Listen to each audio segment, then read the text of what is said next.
Buenos días, Iglesia del Señor. Mientras escuchaba a mi esposo decía, Señor, gracias, porque aunque nosotros hayamos sido infieles en muchas cosas, Él permanece fiel. Y nos tomó por hijo, y estamos creciendo en esta casa. Y me gozo al saber que hay muchos jóvenes, hombres y mujeres, que le temen a Dios, que le aman y están sirviéndole. No porque seamos mejores, sino porque su gloria y su presencia en nuestra vida nos capacita para ser grandes y para poder servirle. Somos una iglesia. Mientras cantábamos en la mañana decía, Señor, gracias, porque lo que declaramos con nuestros labios, eso somos. Somos una iglesia que adora a Dios. Y a lo largo de estos años hemos aprendido a adorar y estar y vivir en la presencia de Dios. Y es por eso que su nombre es glorificado, porque hemos aprendido a poder adorarle en espíritu y en verdad. Pero también somos una iglesia que nos multiplicamos. Y cuando veía a estas señoritas, algunas adolescentes, otras niñas, que han crecido en esta casa, han nacido en esta casa, le decimos, Señor, gracias. Y le decía, Señor, gracias, porque hay un pueblo que te ama, que te adora. Y podemos estar seguros nosotros como padres que si el Señor nos lleva, nuestros hijos adorarán el nombre del Señor. ¡Aleluya!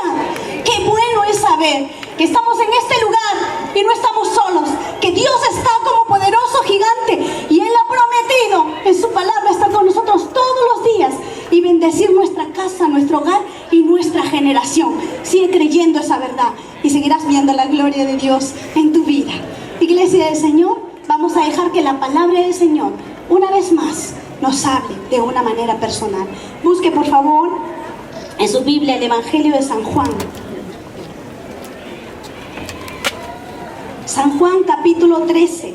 Y vamos a tener la lectura del versículo 31 al 35.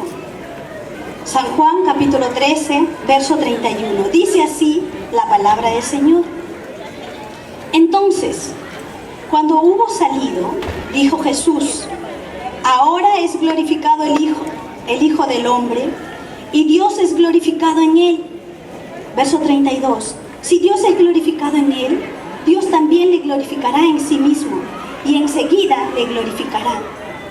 Hijitos, aún estaré con vosotros un poco. Me buscaréis, pero como dije a los judíos, así os digo ahora a vosotros. A donde yo voy, vosotros no podéis ir. Un mandamiento nuevo os doy, que os améis unos a otros, como yo os he amado, que también os améis unos a otros. En esto conocerán todos que sois mis discípulos, si tuviereis amor los unos con los otros. Señor, queremos darte las gracias en esta mañana, porque nos has dado, Señor, la fuerza para venir a este lugar y hacer de este lugar, Señor, un lugar donde tu presencia está y todos congregados en tu nombre, Señor. Ante tu presencia te adoramos, Señor. Y estamos, Señor, dispuestos a poder escuchar tu palabra, Señor. A recordar, Señor, principios que cuando se establecen en nuestra vida nos hacen ser mejores hombres, mujeres, niños, jóvenes, un mejor matrimonio, Señor. Mejores líderes, Señor, que se establecen en este tiempo para poder glorificar tu nombre, Señor. Pero, Señor, en vano sería si caminamos, Señor, en nuestras fuerzas. Queremos, Señor, cada momento de nuestra vida caminar y vivir en tu presencia, Señor. Tu reino se ha establecido en nuestra vida, Señor. Y este reino se establece en amor. Permítenos, Señor, continuar, Señor, amándonos unos a otros. No en nuestras fuerzas, sino en el poder de tu Espíritu Santo. Queremos ver tu gloria, Señor. Queremos seguir haciendo tu perfecta voluntad. Ayúdanos. Aquí estamos, tu pueblo, reunidos y convocados en tu nombre para escucharte una vez más. Háblanos, mi Dios. Te lo pedimos en el nombre de Jesús. Amén y amén. Dios bendiga su palabra a través de nuestro pastor. Gloria al Señor. El mensaje de esta mañana lo he titulado Amor que cautiva. Amor que cautiva. Y creo que está claro cuando me refiero a ese maravilloso amor de Cristo Jesús. El texto que mi esposa hizo lectura refiere a esos momentos en los que el Señor Jesús está dando los últimos consejos, las últimas palabras que los discípulos han de escuchar. Palabras que se van a convertir en un gran reto y en un gran desafío. Los discípulos habían disfrutado del ministerio de Jesús durante 3 años y definitivamente habían recibido una visión que los comprometía a expandir el amor que ellos habían recibido, a expandir el mensaje que ellos habían recibido. No por gusto el Señor Jesús los eligió, y no por gusto, no por nada Dios los tomó para que caminen con Él.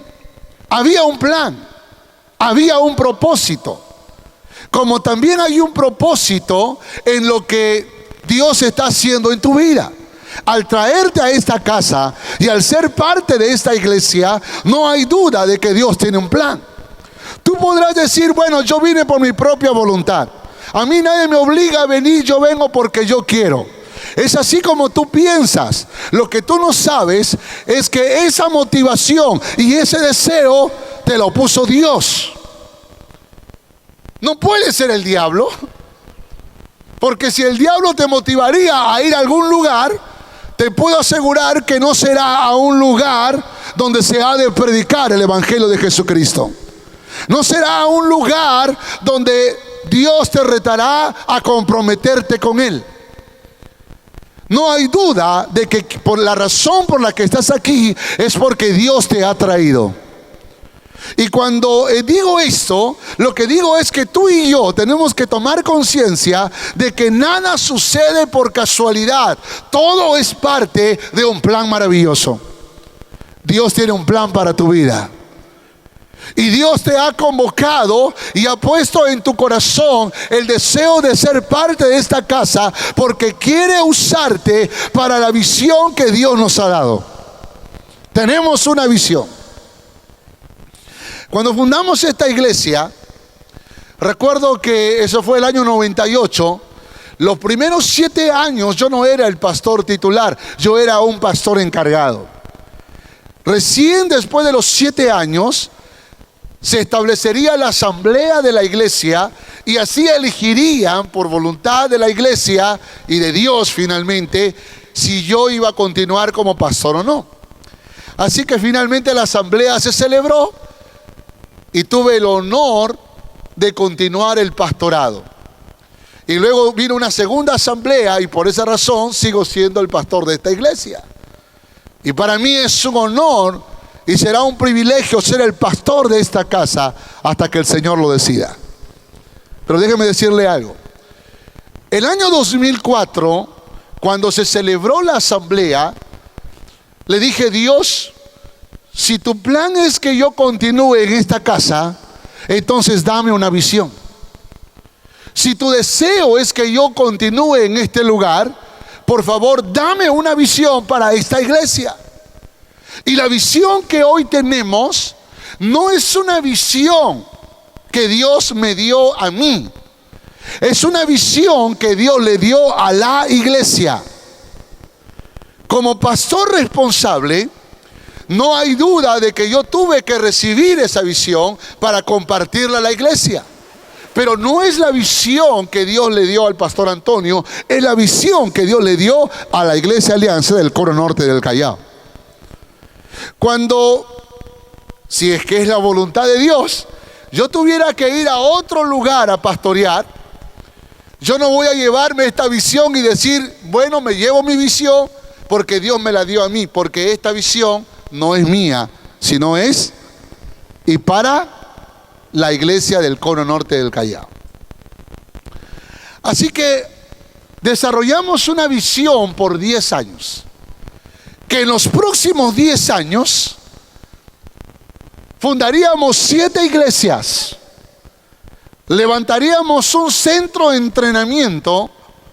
Y también levantaríamos un centro de retiros espirituales. El sueño era muy grande. Lo llamamos la visión. El sueño era muy grande. No hay duda que cuando al comienzo yo les contaba a los pastores, amigos míos, y aún a mis autoridades, lo que Dios había puesto en nuestro corazón, ellos decían, bueno, Toño, está bien, tú eres joven, estás emocionado, es tu primera experiencia, recuerda, pollino sin experiencia, y está bien el entusiasmo, pero mira, vamos a ver si lo hace el Señor. Hermanos, yo creo que la gente tiene derecho a dudar porque no es la visión que Dios le dio a ellos. Pero si tú eres parte de esta casa, entonces no hay duda que la visión también Dios te la dio a ti. Y si Dios te la dio a ti, entonces tú y yo tenemos que creer con una fe inmensurable para poder ver la gloria de Dios en medio nuestro. Amén. No dudes de que Dios lo va a hacer. Y los que están corriendo de cerca en esta visión saben que ya estamos alcanzando la visión, porque empezó en enero del año 2005 y terminará en diciembre del año 2015. Y en diciembre del año 2015 tenemos que plantar 7 iglesias, tener listo un centro de retiros espirituales y haber levantado un centro de entrenamiento en la iglesia central. Y yo creo que estamos avanzando, hermanos, paso a paso, creyendo que Dios nos va a permitir alcanzar esa visión en el nombre del Señor. ¿Cuántos dicen amén a esto? Hermanos, yo digo que ya estamos avanzando, estamos cerca. Hoy somos 6 congregaciones. Tenemos el centro de retiro espiritual. Lo estamos construyendo. Y por favor, si todavía no has ido a Ucayama, tienes que ir. A Ucayama te llama. Tienes que ir, por favor, y ser parte de todo lo que Dios está haciendo aquí. Recuerdo la primera vez que fuimos a ese terreno con el equipo pastoral. Y le decía, quiero que mire, por favor, no miren tierra. Miren el auditorio, miren el comedor, miren los servicios higiénicos. Acá las habitaciones, a este lado la piscina, aquí los juegos infantiles. Por favor, mírenlo. Los pastores dijeron, ya se volvió loco. No veo nada, me dijo uno de ellos. Véanlo con los ojos espirituales. Crean que allí habrá un comedor, habrá un auditorio, habrán baños, habrán habitaciones. Créanlo, por favor. Miren las paredes, miren la gran puerta. No veo nada. Tienes que verlo con los ojos de la fe. Y los que hemos ido a Ucayama, hermanos, ahora sí podemos decir, wow, ahora sí veo paredes, ahora sí veo una gran puerta, ahora sí veo un comedor, ahora sí veo baños, ahora sí estoy viendo lo que antes no veía. ¿Sabe por qué? Porque Dios cumple con su promesa. ¿Cuántos dicen amén a eso? Y Dios va a completar la visión que Dios ha puesto en nuestras manos. Hermanos, no es una promesa de hombre, es una promesa de Dios. Dios no nos dejará hasta que hayamos hecho todo lo que Él nos ha dicho. Amén. Hace 16 años se levantaron un puñado de hombres y mujeres, que pagaron un precio muy alto para que podamos llegar hasta este punto. Algunos empezaron tan jóvenes como yo. Otros ya tenían tal vez base 4 o base 5 cuando empezaron a correr en esta visión.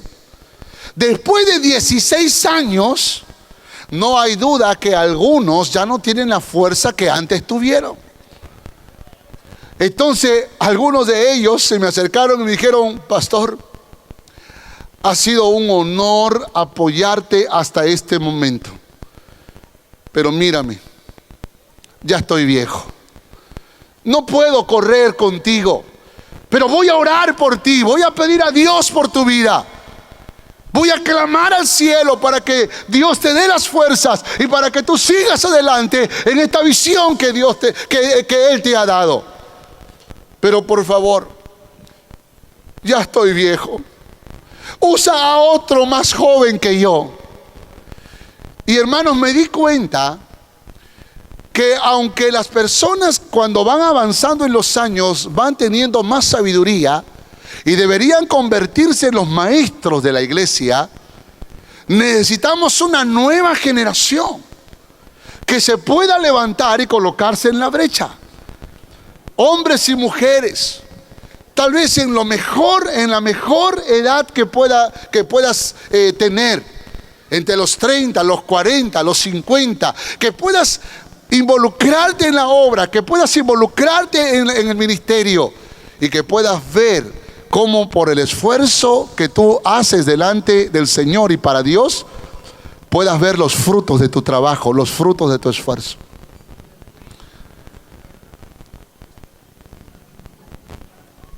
Quiero que pienses, por favor, por un instante. El año 2016, enero, vamos a empezar lo que se llamará la Gran Visión. Y la Gran Visión será un plan que durará 10 años más y correremos hasta el año 2025 si el Señor no viene antes. Vamos a plantar iglesias, no solo en Cono Norte, Callao, vamos a plantar iglesias en el Perú. Busqué a mi pastor, al pastor Mario, y le dije: pastor, ¿cuáles son tus sueños? ¿Qué es lo que tú quieres que yo pueda hacer por ti? ¿Qué puedo hacer para que tú seas exitoso en lo que estás haciendo? Él me dijo: Toño, hay iglesias que se están cerrando en el Perú. Hay iglesias débiles que no pueden crecer. Yo necesito que tú me ayudes. Entonces le dije: pastor, eso es algo que Dios ha puesto en nuestro corazón. Deme las iglesias que están cerrando. Deme las iglesias que han cerrado. Esas iglesias que por años no han crecido. Y enviaremos a nuestros mejores hombres, a nuestras mejores mujeres, para que puedan inyectar fuego en esas casas y puedan sacar adelante esas iglesias en el nombre del Señor. Y en los próximos 10 años, partiendo de enero 2016, empezaremos este gran reto. Enviaremos misioneros al mundo entero, a otros países. Y Dios está abriendo puertas y confirmando naciones donde vamos a enviar nuestros misioneros. Hasta el año 2025, ¿qué edad tendrás más o menos? Piénsalo, por favor. 10 años más. Pero no solo tenemos la gran visión. El Señor nos ha regalado lo que se va a llamar la mega visión. Y la mega visión es plantar iglesias en el mundo entero. Vamos a ir con la visión que Dios le dio a la Alianza Cristiana y Misionera. Y vamos a fundar iglesias en diferentes naciones en el mundo entero. Y probablemente muchos de los que estamos aquí, o aún los que están en nuestra escuela dominical, serán aquellos que irán al campo misionero. Porque Dios nos ha regalado una maravillosa y poderosa visión. Hasta el año 2035, ¿cuántos años tendrás? No te preocupes, porque parte de la visión es comprar un terreno para convertirlo en cementerio también.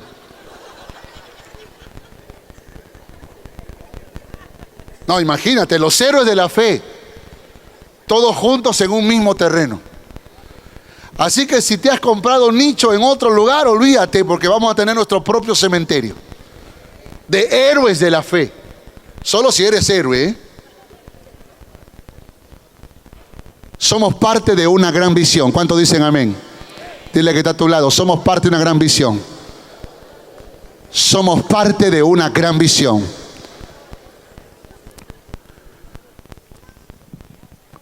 Cuando el Señor Jesús le habló a los discípulos, les compartió una visión.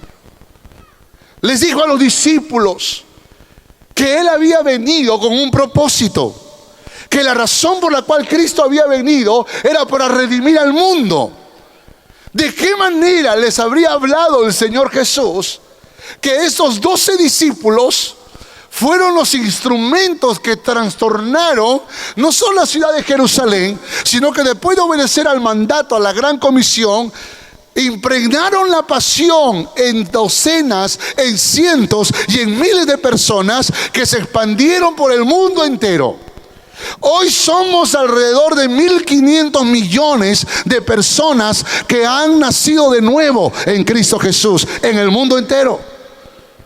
Pero empezó con 12 hombres que recibieron el mensaje, 12 hombres que miraron a Jesús y que tuvieron una convicción. Y escúchame lo que dice la palabra.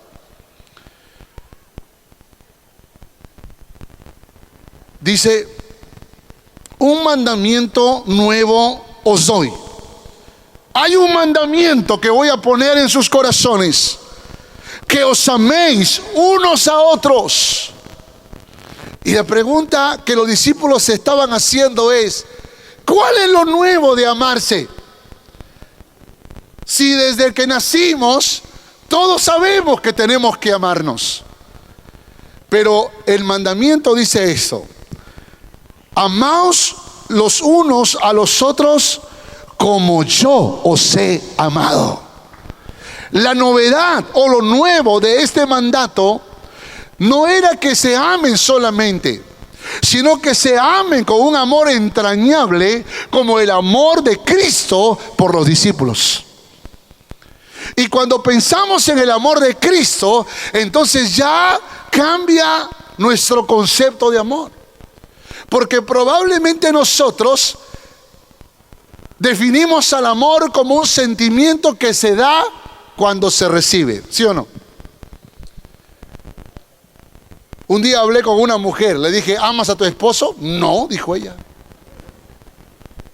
¿Pero por qué? Ay, ¿por qué no me ama? Pero tú deberías amarlo. Ay, no, que me ame él primero, entonces yo le voy a amar.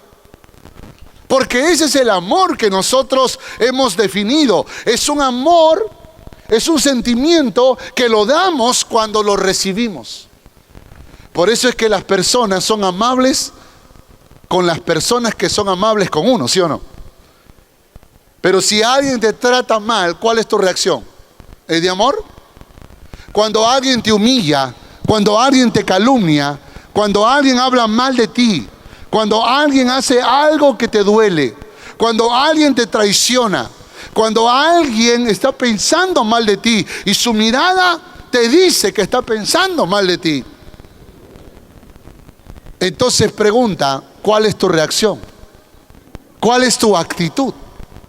Entonces la novedad o lo nuevo de este mandamiento es que tenemos que amar, pero no como nosotros querramos. Tenemos que amar como Cristo nos amó. Amén. Tenemos que amar como Cristo nos amó, porque Cristo siempre será el modelo del magnífico amor. El Señor Jesús sabía que los discípulos no estaban desarrollando ese verdadero amor. Por esa razón quiero que busques el libro de Marcos capítulo 3 verso 13. Por esa razón dice la palabra del Señor. Marcos capítulo 3 verso 13. Después subió al monte y llamó así a los que él quiso y vinieron a él. Verso 14. Y estableció a 12, ¿qué dice la palabra? Para que estuviesen con él. Y luego, para enviarlos a predicar y que tuviesen autoridad para sanar enfermedades, para echar fuera demonios, a Simón, a quien puso por sobrenombre Pedro, a Jacobo hijo de Zebedeo y a Juan hermano de Jacobo, a quienes apellidó Boanerges, esto es, hijo del trueno, Andrés, Felipe, Bartolomé, Mateo, Tomás, Jacobo hijo de Alfeo, Tadeo, Simón el cananista y Judas Iscariote, el que le entregó. Y dice la Biblia: y vinieron a casa. Antes que los discípulos salgan a predicar, ¿qué fue lo que primero hizo Jesús? ¿Qué fue lo primero que hizo Jesús? Dice: los llamó para que estuviesen con Él. ¿Por qué razón el Señor Jesús los llamaría para que estuviesen con Él? ¿Sabe por qué? Porque muchas veces nuestra forma de pensar, nuestra forma de sentir y nuestra forma de vivir no es conforme al amor de Dios. Aunque somos cristianos, aunque venimos a una iglesia, aunque nos declaramos hijos de Dios, nuestra forma de vivir muchas veces no se ajusta al amor de Dios, a la forma en que Dios quiere que vivamos.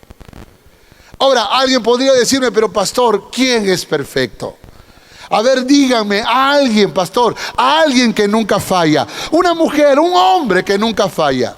No hay duda de que todos somos falibles. No hay duda de que todos cometeremos errores. Pero una cosa es luchar por ser mejor y otra cosa es conformarte con lo que tú eres. Y yo creo que hay cristianos que ya se conformaron con lo que son.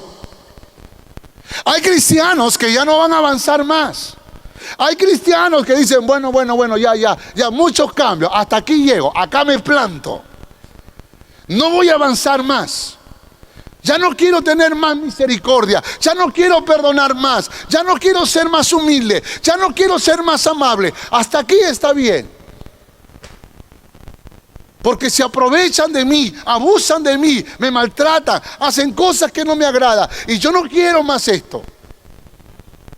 Y muchas veces nos detenemos en esa visión que Dios nos ha dado de ir de gloria en gloria hasta llegar a la estatura de la plenitud de Cristo. Por eso hay muchos cristianos carnales. Por eso hay muchos cristianos de doble ánimo. Por eso hay muchos cristianos que aunque van a la iglesia, todavía hablan lisuras, todavía están haciendo cosas indecentes, todavía están consumiendo pornografía, todavía están haciendo cosas indebidas, todavía están peleando con la esposa, con los hijos, como si fueran grandes enemigos, todavía están haciendo cosas que no convienen. ¿Cómo es posible que entre el pueblo de Dios hayan personas que se odien? ¿Cómo es posible que en el pueblo de Dios hayan personas que se menosprecien? Eso no manifiesta el amor de Cristo. No hay duda de que eso revela que algunos de nosotros nos hemos plantado. Y hoy te digo en el nombre del Señor, no te plantes. Sigue adelante. Dios todavía no ha terminado su trabajo en tu vida. No eres un producto terminado. Porque hay algunos que se miran al espejo y tal vez dicen, eres lo máximo. ¿Quién como tú? Por eso te aman todos. Y te olvidas que lo que Dios quiere hacer en tu vida no es otra cosa que hacerte a la imagen de Cristo Jesús. Mira el que está a tu lado, por favor. ¿Tiene la imagen de Cristo? ¿Tiene la imagen de Cristo? Entonces dile, por favor, no te plantes. Continúa. Díselo, por favor. Continúa. No te detengas, por favor. Porque Dios tiene grandes planes para tu vida. Dios tiene grandes cosas que todavía Él no ha derramado sobre tu vida. Y es importante que tú aprendas a caminar con Dios. Entonces, cuando Dios quiere usar a alguien, lo primero que va a hacer es tomarte para que estés con Él. El error más grande que los cristianos hemos cometido es que porque creemos que ya hemos nacido de nuevo, ya podemos ser usados por Dios, ya podemos involucrarnos en 1000 tareas. Y no está mal que le sirvas a Dios. Lo que está mal es que dejes de estar con Cristo Jesús.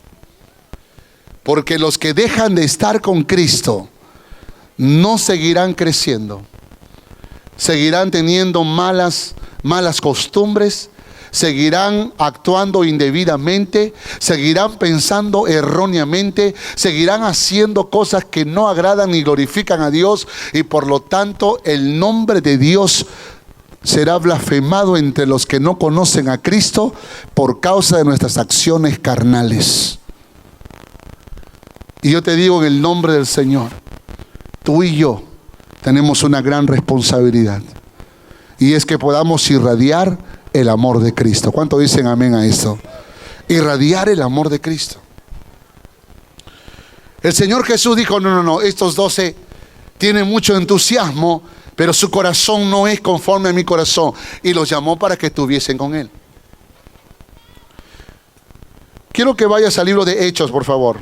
Hechos capítulo 4, verso 11 al 13. Mira el efecto de estar con Jesús. Hechos capítulo 4, verso 11 al 13. Búscalo, por favor. Son textos claves que yo te animaría a que lo escribas, lo subrayes, porque habla acerca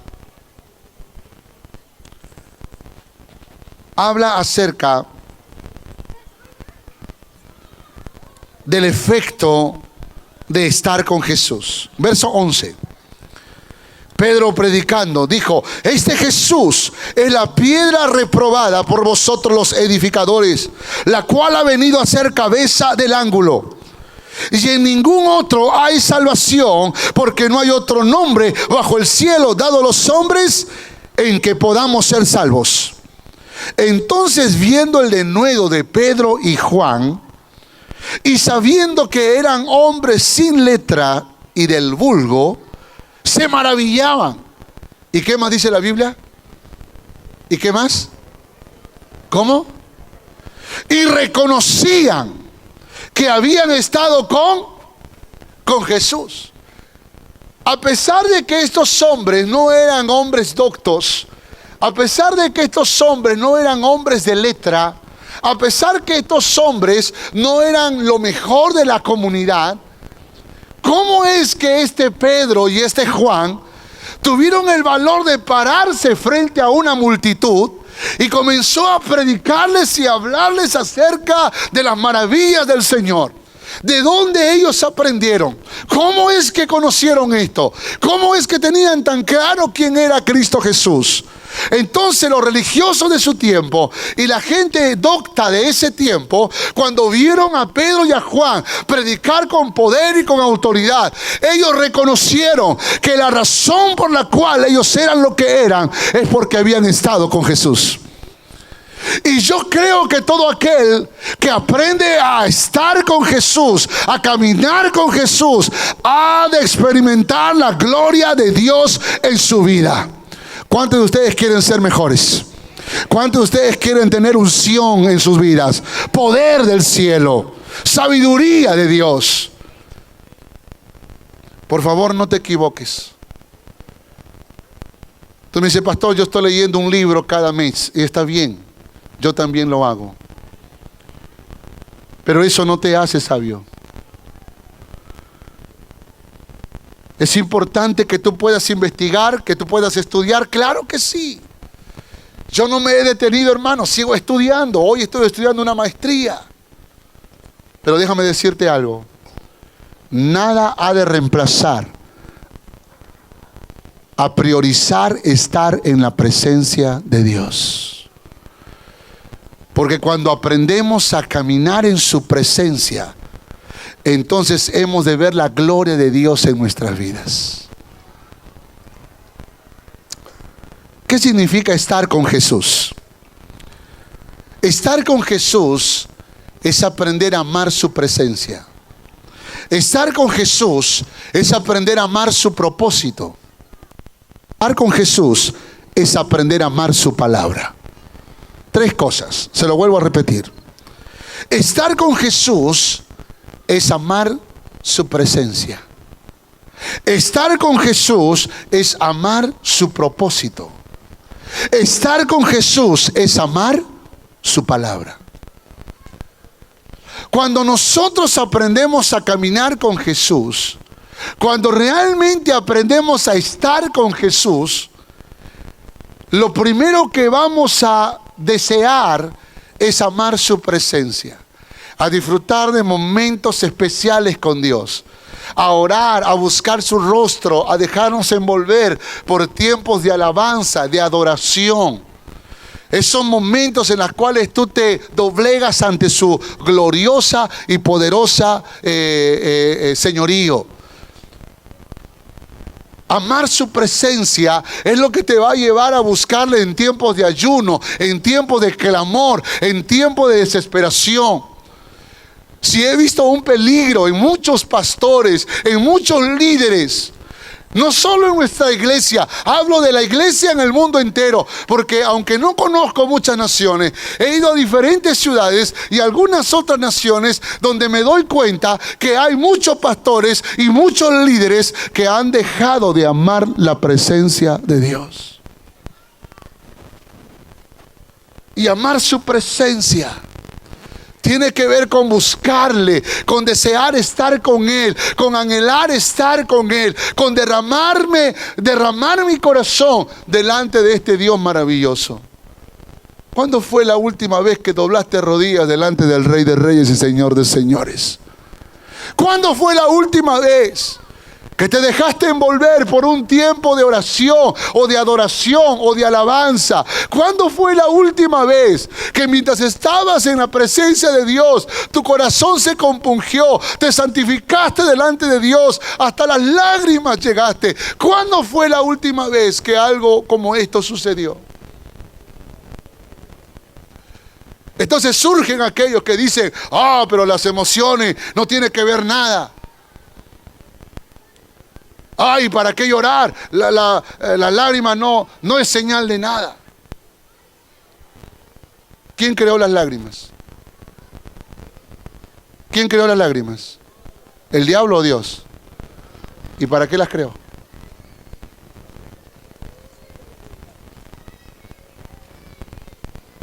¿Por qué está conectado a nuestros sentimientos? ¿Por qué está conectado a esos extremos de buenos deseos, pero también de malos deseos?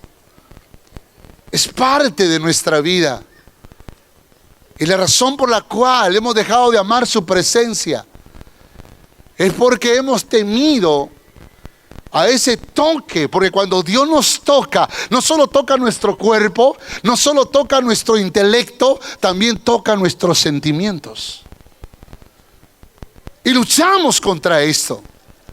Pero hoy te digo en el nombre del Señor, que si tú quieres realmente ver la gloria de Dios en tu vida, tú y yo tenemos que aprender a amar su presencia. ¿Cuántos dicen amén a esto? Tienes que aprender a amar su presencia. Tienes que aprender a derramar tu corazón delante del Dios Todopoderoso. Pero también tienes que amar su propósito. ¿Bajo qué sueños vives? ¿Cuál es la razón de tu existencia? ¿Qué quieres alcanzar en los siguientes 10, 20, 30, 40 años? Y tú me dirás: pastor, tengo grandes sueños para mi familia. Quiero tener una gran empresa. Quiero tener una casa propia, un auto moderno, que mis hijos acaben la escuela, que vayan a la universidad. Quiero tener estabilidad financiera. Ese es mi deseo. Ese es el sueño que tengo en mi alma. ¿Y cuáles son tus sueños para Dios? No tienen que oponerse necesariamente a los sueños que tú tienes. Yo no quiero hacer una apología de la pobreza y decirte que Dios ama más a los pobres que a los ricos, no. Pero en medio de esos sueños que tú tienes, ¿amas los sueños de Dios? ¿Hay algo en tu corazón que te mueve a pensar en lo que Dios desea? Porque Dios también tiene un sueño. Y el sueño de Dios es que el mensaje de Jesucristo sea predicado en nuestra Jerusalén, en Judea y Samaria y hasta lo último de la tierra. El deseo de Dios es que podamos alcanzar a los perdidos. El deseo de Dios es que podamos llevar paz donde hay tormenta. El deseo de Dios es que podamos orar y clamar, hermanos, y dar esperanza donde no lo hay.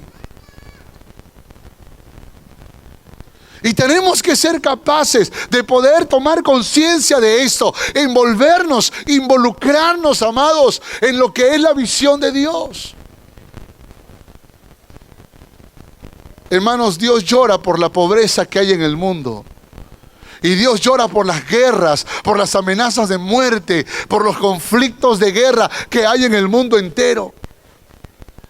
Claro que Dios sufre cuando mira a estas naciones peleando unos contra otros, esas amenazas de guerra, esos rumores de guerra. En el Medio Oriente, en Asia, en África. Hermanos, nuestros continentes están alborotados, las naciones están en guerra. Y se levanta mucha gente para proclamar sus mentiras. Pero es necesario que se levante el pueblo de Dios para proclamar la verdad de Dios. Es importante que los hijos de Dios también podamos salir de nuestra comodidad. ¿Sabías que miles de cristianos están muriendo en Irak? ¿Sabías que están matando a los cristianos? Están cortando sus cabezas y los están colocando en la plaza central, plantándolos como trofeos de guerra. ¿Sabías que hay religiones y grupos extremistas religiosos que no les importa mujeres, hombres, niños, no les importa la edad? Simplemente sacan un revólver y tiran del gatillo y los tiran a los ríos que existen en esos lugares. Hombres y mujeres que conocen a Cristo, que por razones de su fe han sido capaces de no renunciar. Sin embargo, hay muchos otros cristianos y ni siquiera deberíamos atrevernos a juzgarlos. Pero por temor a morir, decidieron dejar el cristianismo. Por temor a morir. Amados, ¿hasta qué punto está dispuesto a seguir a Cristo? ¿Hasta qué punto está dispuesta a seguir a Cristo Jesús? ¿Realmente está decidido a seguir a Cristo hasta el último día de tu vida? Aunque eso signifique morir por causa de Cristo. Y si realmente está dispuesto a seguir a Cristo hasta la muerte, ¿por qué te alteras cuando alguien te toca? ¿Por qué te ofendes cuando alguien te hinca? O alguien te daña, alguien te ofende. ¿Por qué te enojas hasta perder tu comunión con Dios cuando alguien hace algo que no te agrada? Y eso habla de nuestra intensidad. Por esa razón, yo creo que no solo tenemos que amar su presencia, sino que tenemos que amar su propósito. Yo estoy aquí no porque la gente me ama, yo estoy aquí porque Dios tiene un plan para mi vida. Y tú estás aquí porque Dios tiene un plan para tu vida. Y ese plan no cambiará. Ese plan permanecerá. Ese plan continuará. Y Dios tocará tu corazón de mil maneras para que tú puedas buscar su rostro y cumplir su perfecta voluntad. Y también amar su palabra. ¿Cuánto tiempo invertimos en buscar a Dios a través de su palabra? En meditar en esta maravillosa y bendita palabra. Escuchar las prédicas, leer la Biblia, estudiarla de alguna manera. Nuestras estadísticas nos dicen que el 19 o 20% de las personas que congregan están estudiando la palabra de Dios. Tenemos un 80% de hombres y mujeres que probablemente por razones de trabajo, razones de estudio y otras razones más, tal vez no